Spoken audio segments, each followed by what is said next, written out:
আসসালামু আলাইকুম। সবাই কেমন আছেন? শুরু করা যাক ভিডিও। একটি ছোট্ট গ্রামে থাকত ইয়ামিন। তার সবচেয়ে প্রিয় বন্ধু ছিল একটি সাদা পোষা মুরগি, যার নাম ছিল টুকটুকি।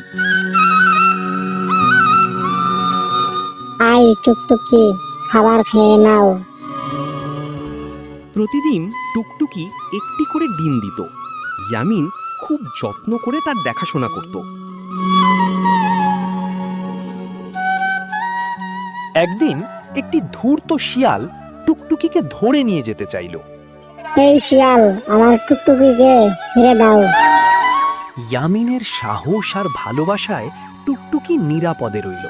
সবাই বুঝল পশু পাখির প্রতিও ভালোবাসা ও যত্ন দেখানো উচিত।